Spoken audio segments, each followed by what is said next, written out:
મહારાજની જય. બિનુ સત્સંગ ન હરિ કથા તેહી બિનુ મોહન ભાગ. મોહ ગયે બિનુ રામ પદ હોઈ ન દૃઢ અનુરાગ. બિનુ સત્સંગ વિવેક ન હોઈ રામ કૃપા બિનુ સુલભ ન સોઈ. લૌકિક વિવેક તો જગતના બધા લોકો પાસે છે. ચા એટલે ચા પાણી પાય, ઠંડુ પાય, આઈસ્ક્રીમ ખવડાવે, ગુલ્ફી ખવડાવે, જમવાનો ટાઈમ જમાડે, એ તો લૌકિક વિવેક છે. પણ અલૌકિક વિવેક જે છે ને એ સત્સંગ વગર પ્રાપ્ત થાય એવું નથી. વિવેકનું પ્રાગટ્ય થયા પછી એને ખબર પડે કે સાર શું છે અને અસાર શું છે. ત્યાં સુધી ખબર નહીં પડે. પછી એ વ્યક્તિ છે ને ગુણ ગ્રહણ કરી લે, અવગુણ આમ નહીં જોવે, એની અંદર કાંઈ લેવા દેવા નથી એને. દુશ્મન નો પડી સદગુણ લઈ લે. જો વિવેક નહીં હોય ને તો મહાપુરુષોમાં એ દુર્ગુણ જોવે કે જોયા આવે ફલાણા બાપુ. વિવેકનું પ્રાગટ્ય થયું છે તો એ મૂર્ખાઓમાંથી પણ ગુણ ગોતી લે લ્યો.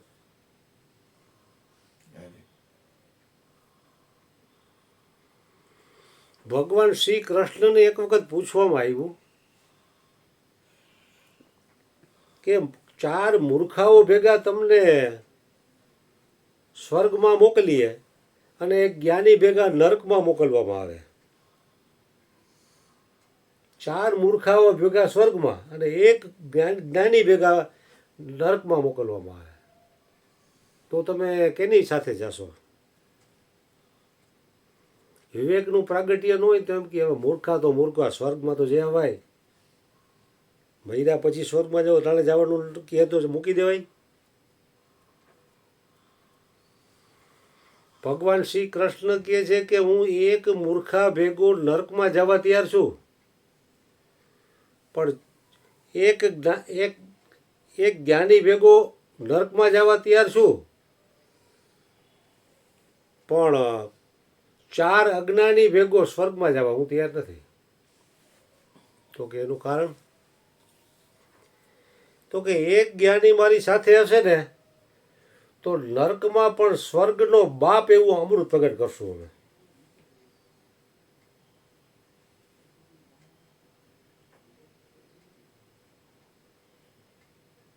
જ્ઞાનીને સ્વર્ગ હોય નરક હોય એને કાંઈ ફરક નથી પડતો. એ અજ્ઞાનીની બધી બોલબાલા છે સ્વર્ગ નર્કની, એને કાંઈ ફેર પડતો નથી. એમ હજુ પાર્ટી પ્લોટમાં લગ્નમાં જમવા ગયો, સ્ટેજ ઉપરથી ઓલા બેન આવે એટલે બધું બોલે, મજામાં રાસ રમવામાં આવશો ને આ તે બધું વસાવે બધાને. એને પ્રશ્ન કર્યો, એ કે જોવામાં આવે છતાં ફોટો ન પડે એવું શું?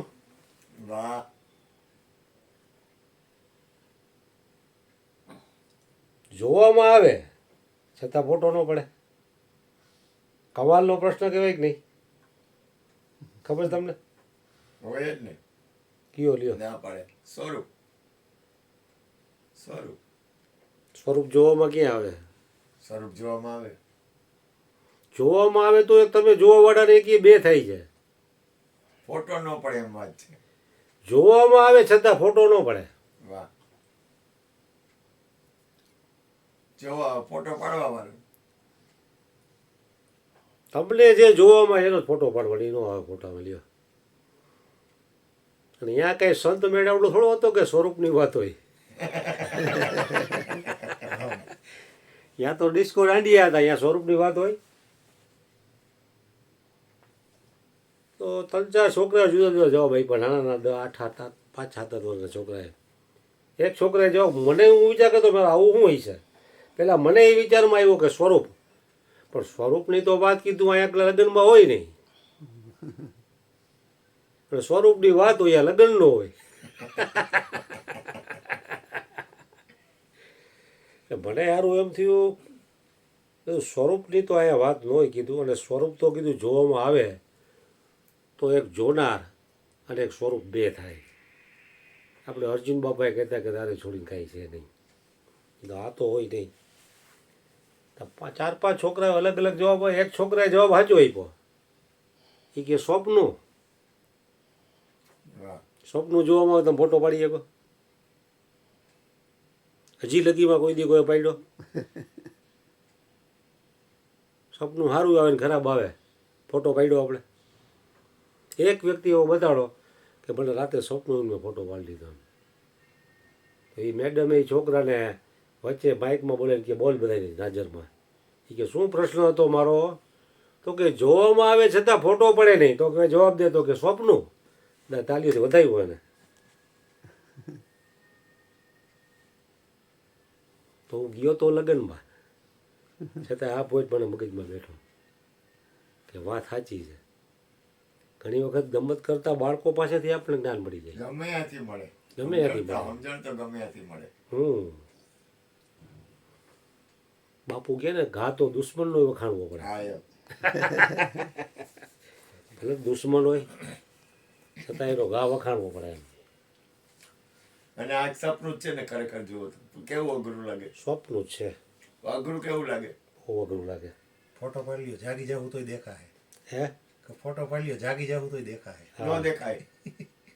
ફોટામાં તો દેખાય. એનું કારણ કહું. નરસિંહ મહેતાએ કીધું પ્રમાણે પૂછ, જાગીને જોઉં તો જગત દિશે નહીં. ઊંઘમાં એટલે દેખાય જ નહીં. દેખાય જ. ઊંઘમાં અટપટા ભોગ પાસે. સંતોનું પ્રમાણ હોય ને. જાગી જાય એટલે ન દેખાય. જાગીને જોઉં તો જગત દિશે નહીં. જગત જ દેખાતું નથી, ફોટો કેમ દેખાય? એ તો એની સામર્થ્યતા છે ને. ભલું થયું ભાગી જંજાળ હવે પ્રેમથી ભજશું શ્રી ગોપાલ હાથે. બરાબર. છોકરાઓ ઘરવાળી બધે મરી જાય છતાં એમ જો ગાઈ લેતા હોય તો એની કેવડી પરાકાષ્ઠ. આપણે તો ત્યાં પોગી ન થાય. વિચારી નાખી. અઘરું પડે અઘરું. સ્વપ્નનું છે એ આપણે જોઈ શકીએ છીએ, ફોટો નથી પાડતા એનો. પાડી જ ન કાંઈ. કદાચ ઇન કેસ કોઈ સપનામાં ઊભો થઈને ફોટો પાડી લઈએ કેમેરામેન હોય તો, જોઈ ન આવે. તોય પાછો જાગે ત્યારે તો એ ફોટો દેખાય નહીં ને.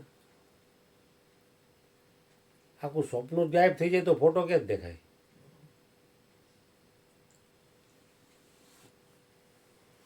તુમ બેરી લાજ રાખો હરી, તુમ બેરી લાજ રાખો હરી.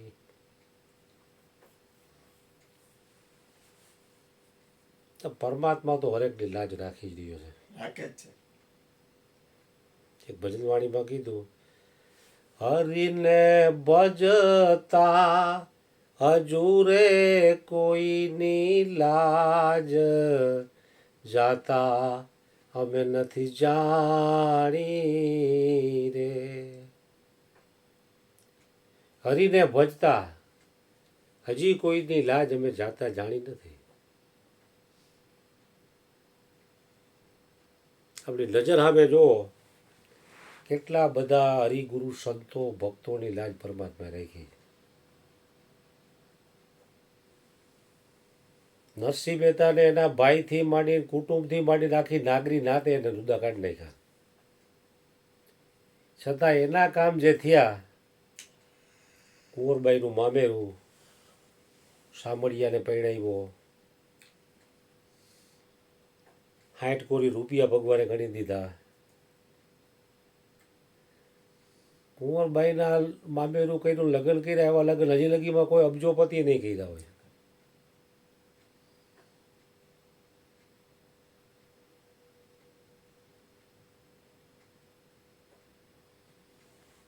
જલારામ બાપાએ ભજન કર્યું તો આજે જલારામ બાપા શરીરથી નથી તોય કેટલો એનો પ્રભાવ છે. કેવડું રસોડું હાલે, કોઈનો એક રૂપિયો લેવો નહીં. રણછોડદાસ બાપુ આપણા જો રામ રામનો મંત્ર હતો એની પાસે.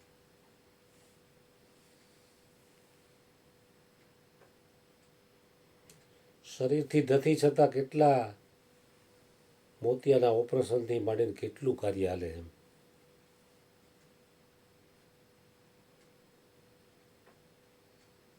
पढ़ने की हद है समझ, समझने की हद है ज्ञान, ज्ञान की हद है हरिनाम, यह સિદ્ધાંત ઉરાન. તો એટલે રામ નામ એક હૃદયમાં બેસી ગયું તો રામના નામે કેટલું કામ થયું એનું. બગદાણાવાળા બાપા સીતારામ કેટલા કામ કીધેલા ભગવાને. કબીર સાહેબ, રોહિદાસ છમાર, ઓલી બરડી જાતી હતી ગંગામાં સ્નાન કરવા તો કે આ રૂપિયો હાથો હાથ દેજો, નહીં તો ન દેતા. તો સાક્ષાત ગંગામાં હાથો હાથ એનો પૈસા લીધા લીધો અને સામે ઓલું કોંકણ આપ્યું. કોણનું કાંગણ આપ્યું. એટલે ભક્તોની લાજ હજી સુધીમાં કોઈ દી કોઈને ગઈ જ નથી. જે અનન્ય ભાવથી એની શરણમાં વ્યા ગયા છે એની લાજ પરમાત્માનો જવા દે. કસોટી કરે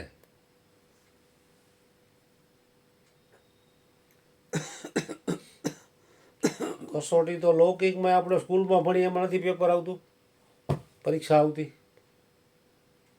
તો આ તો અલૌકિક બાબત છે, આમાં કસોટી તો કરવી જ પડે ને. કસોટી હંમેશા હોનાની થાય, લોખંડની પિત્તળની ન થાય, ચાંદીની ન થાય. એમાં ટચ કાઢવાનું ન હોય, ટચ હોનામાં જ નીકળે.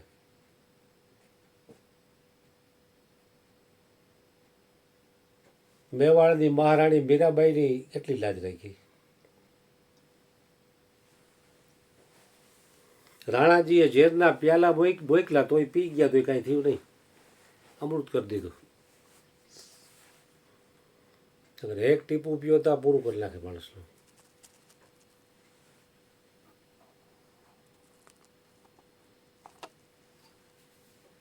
આપણે ગુરુજી અર્જુન બાપા બચપનથી છેલ્લા શ્વાસ સુધી ભજન કર્યું તો એનું ક્યાં હિડકું.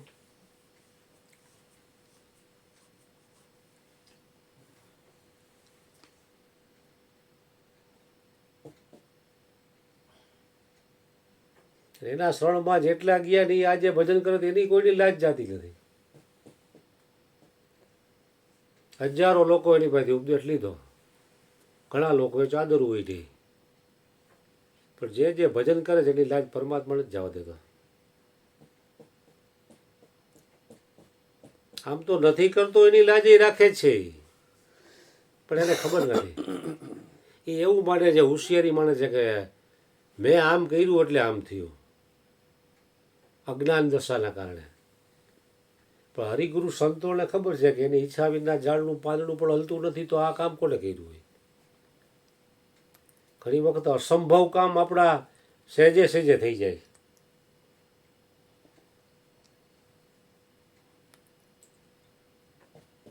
તો હરિગુરુ સંતોને ખબર છે કે પરમાત્મા લાજ રાખે. આપણે જ અહીંયા પેલા પોઝિશન કેવી હતી પડવાની મકાનની, આપણે વિચાર્યું નહોતું કે રિનોવેશન કરશું. ગુરુજીની પ્રેરણાથી બધુંય કામ નિર્વિઘ્ને એમ કેમ થયું. તો 7-8 વર્ષ કાઢ્યા પછી એની મેળે મેળે આપણે તો કાંઈ કરવાની ઈચ્છા હતી નહીં, સહેજે સહેજે ગોઠવાનું. ચમત્કાર જ છે ને એક આખો. કારણ કે આયા ગુરુજી અર્જુન બાપાએ બીજનો ધર્મ રોપેલો છે અને બાપુએ કરતા પણ માથે લીધું નથી કે તમે બોલજો. કરતા પણ લીએ તો બોજો આવે ને. અને બાપાએ કીધું હતું કે આ મકાન તમારું નથી, છે તમારું જ, પણ તમારું માનતા નહીં. આપણું બધાયનું એમ જ છે. આપણે રહી છીએ મકાન આપણું છે નહીં, અને આમ આપણું છે પાછું, આપણું માનવાનું નથી. આ જયંતિ કાકા વે ગયા, વેચાણું તો પૈસા લેતા ગયા, એક નવો પૈસા હજી વાં પ્લોટ પીડો કાંઈ લઈ ગયા. રહેતા ત્યાં લગી આપણું જ હતું, પછી આમાં શ્વાસ બંધ થયો એટલે આપણું આ મકાને આપણું થયું. તો ઓલું માટીના ચડતરવાળું ક્યાંથી આપણા બાપ.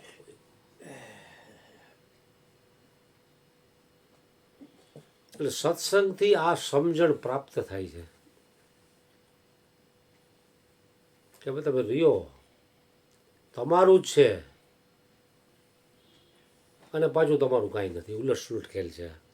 આસક્તિ ન રાખતા. આસક્તિ નહીં. આસક્તિ ભૂંડા ભોગ કરાવે. ભરત મુનિ જેવા આટલા ઊંચી પરાકાષ્ઠાએ પહોંચેલા સંતને પણ હરણના બચ્ચામાં આસક્તિ થઈ તો એની કેવી દશા થઈ. હરણીના પેટે જન્મ લેવો પડ્યો. આ તો એનું ભજન એટલું બધું પરાકાષ્ઠાએ હતું એટલે હરણીના બચ્ચામાં પણ એને પૂર્વજન્મની સ્મૃતિ હતી કે મેં જો આ એક દયા ખાઈને આને ઉછેર મોટું કર્યું અને ભજનનો સમય આની સેવામાં લાલન પોષણમાં લગાડ્યો તો મારે અહીંયા જન્મ લેવો પડ્યો. નકર એને બચાવવું એનો ધર્મ છે પણ આસક્તિ કરવી એ ધર્મ નથી.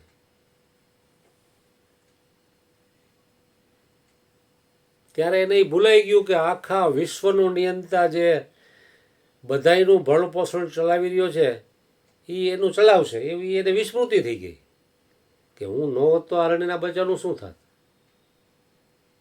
એટલે ભાઈ જંગલમાં આવા કરોડો હરણના બચ્ચા છે, બધાને ખાવા પીવા મળે. મા બાપ નો એ ઉછરીને મોટા થઈ જાય છે, પૈણી હોત જાય છે. તો એમાં આસક્તિનું પરિણામ એને આવ્યું.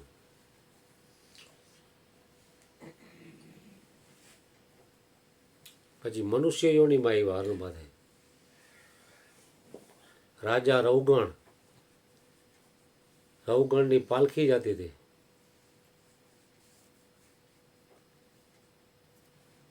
ચારેય ખૂણે માણસો પાલખી લઈને લઈ જતા હતા ફરવા ગયા. તેમાં વળી આ ભરત મુનિ પૂર્વના સંત પછી હરણીના પેટે જૈનમાં અને પછી પાછા મનુષ્યોની મેળી જળ ભરત કેવડી તાકાત. એને પછી નક્કી કરી લીધું કંઈ બોલવું જ નથી. ગાંડા જેવું જીવન એટલે કોઈ વતાવે જ નહીં એને. છતાંય રાજા રવગણની પાલખી જતી તેમાંથી નીકળ્યા તો ઓલા જોયું કે આ છે હટોગટો ખાધે પીધે સુખી જણ છે, આને દો તો પાલખી ઉપાડવા. તો એ પાલખી એવી જળ ભરતના ખંભે. પાલખીમાં તો રાજા બેઠો એટલે બધું એનું શણગાર બણગાર આ તે આગળ પાછળ તકિયા બકિયા બધું હોય. આખું ઓલું છત્તર હોય માથે, વજન કેવડો થાય. ખાલી 60 કિલોનો માણા આપણે રામ બોલો ભાઈ રામ કરીએ તો ઘડીકરમાં દુખવા માંડે. તો ઓનો તો વજન જાજા આવે રાજા મહારાજાનો. તો એ હારો નીચે કંઈ જીવ જંતુ આવે તો એ ટપે, એની માથે પગ નીચે ને ન આવવું જોઈએ એમ.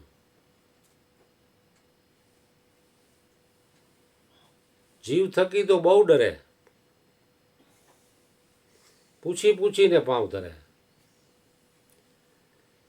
તો આમ ઠેકડા મારે એટલે ઓલી પાલખી હલે, ઓને રોદા આવે.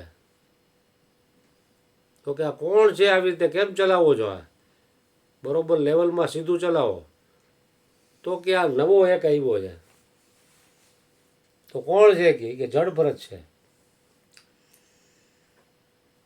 તો રાજા રવગણ જેમ આવે એમ વર્તન કરે તો આ બિલકુલ મૌન.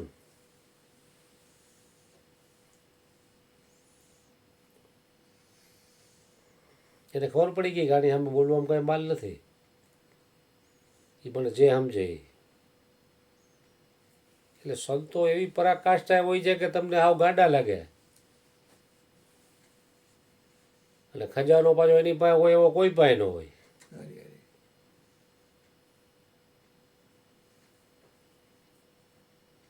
એટલે દયા રાખવી પણ આસક્તિ ન કરવી કોઈનામાં. કારણ કે આસક્તિનું પરિણામ બહુ ખરાબ આવશે એમ. આસક્તિને વહેલા મૂડી છોડવી જ પડશે હરેકે.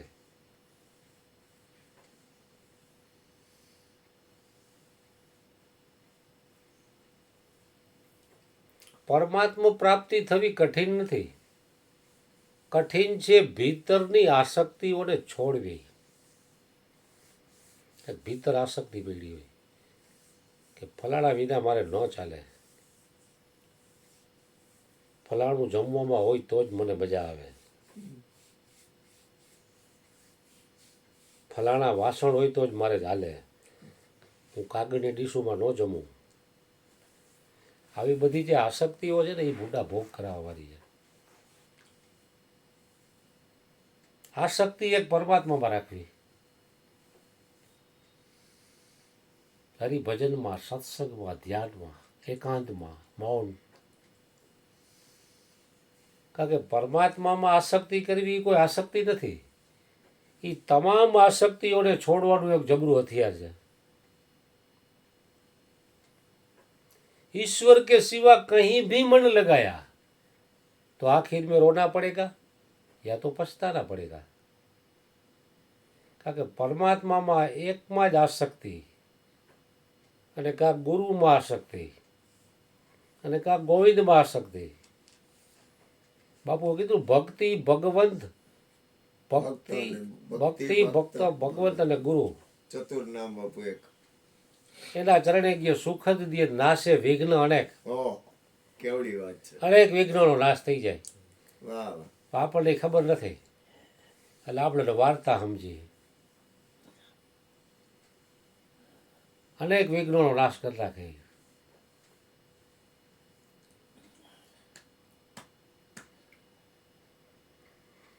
એટલે પરમાત્માનું નામ છે એ તમામ આસક્તિઓને મટાડવા વાળું છે.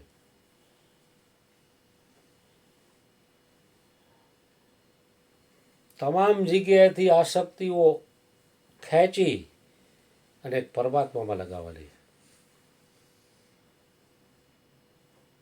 કારણ કે પરમાત્મામાં એકમાં જો તમારું મન આસક્ત થયું તો પછી બીજે ક્યાંય આસક્ત નહીં થાય.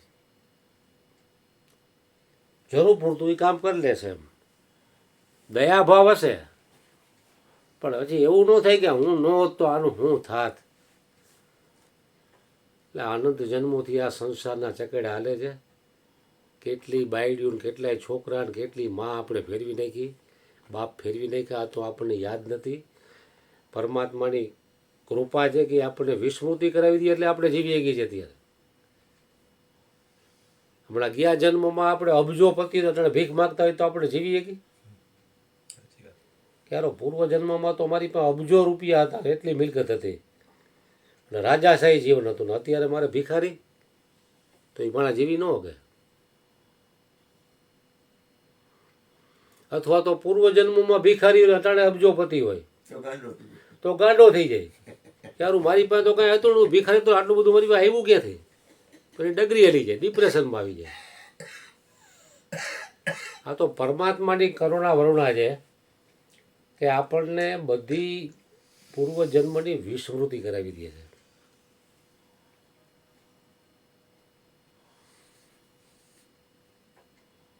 આ સોમવાર છે, ગયા સોમવારે સાંજે હું ખાધું હતું યાદ છે આપણને? કોઈને યાદ ન હોય. ગયા સોમવારે હું સત્સંગ થયો તો એ યાદ ન હોય. કારણ કે બધું વિસ્મૃતિ દેવીના મુખમાં જ જઈ રહ્યું છે. જેમ સભી કાલ કે મુખ મેં, એમ જે કહે છે ને એ બધું વિસ્મૃત થવા તરફ જ છે. જો વિસ્મૃતિ ન થાય ને તો માણસ જીવી જ ન શકે. એટલે પરમાત્માએ કરુણા વરુણા કરીને બધાને વિસ્મૃતિનો સદગુણ આપ્યો છે.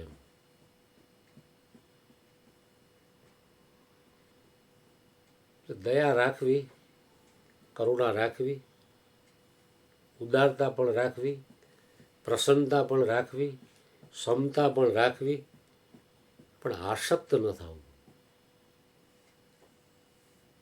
કારણ કે આસક્તિ ભૂંડા ભોગ કરવા વાળી છે.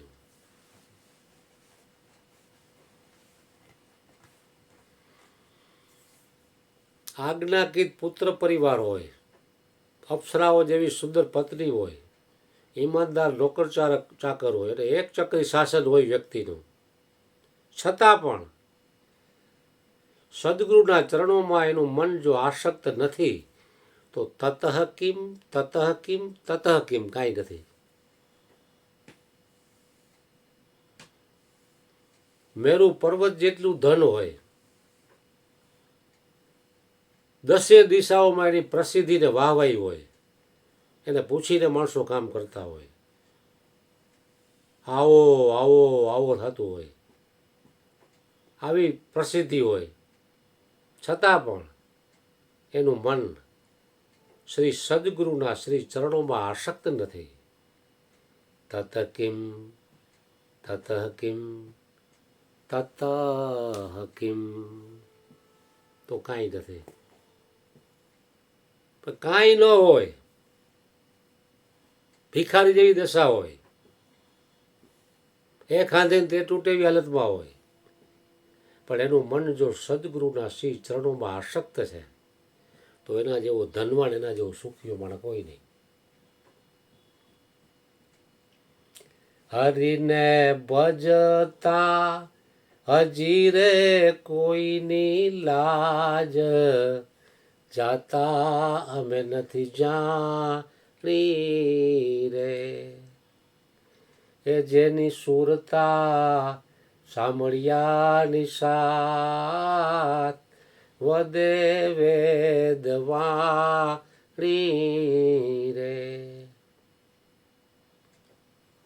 સુરતા સાંભળ્યાની સાથ એટલે પરમાત્માની યારે સુરતા. હમણાં આપણે અહીંયા ધ્યાનમાં બેઠા હોય, મૌનમાં હોય કે સત્સંગમાં હોય, અને યોગો હમણાં બકડિયા કાઢીને અડદિયા માટે બનાવવા, તો સીધી ખુશ્બુ આવે કે નહીં? સુરતા આપણી સુરતા સીધી ક્યાં જાય? અડદિયા સારો બનાવે ઓલા, એક બે ખાયો, ગરમા ગરમ લચકો સારો, શિયાળામાં બહુ સારો તાકાત આપે, થાય કે નહીં? ક્યાં બેઠા જઈ ગયા સત્સંગમાં, સુરતા વહી ગઈ કે નહીં? ઓલાની તો સુરતા ક્યાંય જાય જ નહીં, જેની સુરતા સાંભળ્યાની સાથ, વધે વેદ વાણી. એવી સુરતા જો ગુરુના ચરણોમાં જો સ્થિર થઈ જાય તો અત્યારે જ બેડો પાર થઈ શકે છે. મુવા પછીનો વાયદો નકામો કો જાણે છે કાલ, સાધુ અત્યારે લઈ લ્યો નગદીનો રોકડો માલ. એટલે મહાપુરુષો બધુંય કરતા કરાવતા હોય, છતાં એની સુરતા છે ને એ પરમાત્માની હારે જોડેલી હોય. એ ગાયરું બોલતા હતી તો ખાસ એના પાસે સુરતા હોય, આને ટોય છારો, આ જરાક પાવર આને આવી ગયો છે, હવા કાઢી જ નાખે તમારી, હવા ભરાવા જ ન દે, હવા ભરે તો તમારું પતન થાય. એક શિષ્યએ ગુરુજીને પૂછ્યું કે ગુરુજી, હું આમ આવતો હતો ને તો એક ગ્રાઉન્ડમાં બગીચામાં એક આવડો દડો હતો, અહીંથી ઓલો પગેથી જોરદાર ઠેબુ મારે તો સામેથી ઓલો મારે, અને ત્રાહમાં જાય તો સાઈડમાં ઊભો એ મારે, અને બહાર નીકળી જાય બગીચાની તો રોડ ઉપર ઊભો એ ઠેબુ મારે. એ કે આમ કેમ કરતા છે? તો કે દડો હતો ને ફૂગો હતો, કે આ એમાં હવા ભરેલી છે, એટલે હવા ભરેલી ઠેબા જ ખાય. સમજી ગયા? કોઈ પણ પ્રકારની હવા આવી, ધનની, સંપત્તિની, સૌંદર્યની, સદગુણની, વાહવાહીની, કોઈ પણ પ્રકારની હવા આવી ને એટલે તમે ઠેબે ચડવાના.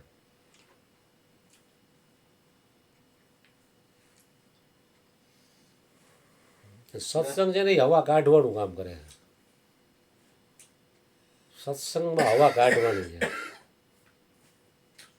બિલકુલ અહંકાર શૂન્ય થઈ અને સત્સંગમાં જશો ને તો જે લાભ થશે ને એ લાભ ઓમ નહીં થાય. ચક્રવર્તી સમ્રાટ થઈને સત્સંગમાં જાય ને તો એને કોટો હોય, હું તો ફલાણા રાજ્યનો ચક્રવર્તી સમ્રાટ, રાજા ધીરાજ મહારાજની જાય હો, તો એ કોટો ભેગો લઈને આવ્યો ને તો એ મહાપુરુષોની વાત એના હૃદયમાં નહીં ઉતરે. તો બિલકુલ અહંકાર શૂન્ય થઈને, જેમ તાજું જન્મેલું બાળક કેવું હોય એવી રીતે બેસે, નિરઅહંકારી, તો એ મહાપુરુષોના શબ્દો શ્રવણેથી સીધા હૃદયમાં ઉતરી જાય. શ્રવણેથી રેડો મારા રુદિએ ઠેરાણો ને એ મારી દેહુડીમાં હુવો રણકાર પ્યાલો દૂજો કોણ પીએ પ્યાલો દૂજો કોણ પીએ.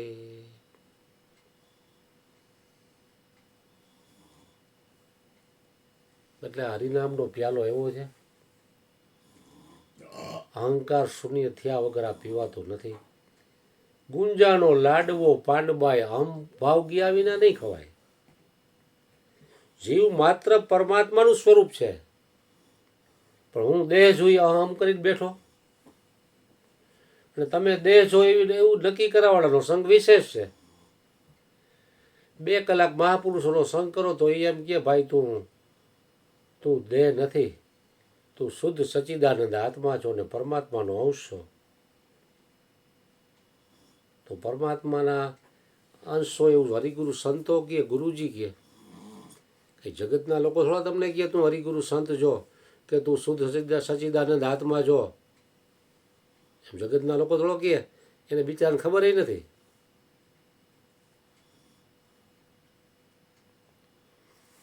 એટલે સદગુરુ મહારાજના શ્રી ચરણોમાં આપણે બધા ગુરુ ભક્તો, પરમાત્માના વાલુડા સંતો આપણે હૃદયથી પ્રાર્થના કરીએ કે અમારી અંદર અહમનો કોટો ક્યારેય પણ ન પ્રગટ થાય એવી તમે અમારી ઉપર કરુણા વરુણા કરો. સતગુરુ મહારાજની જય.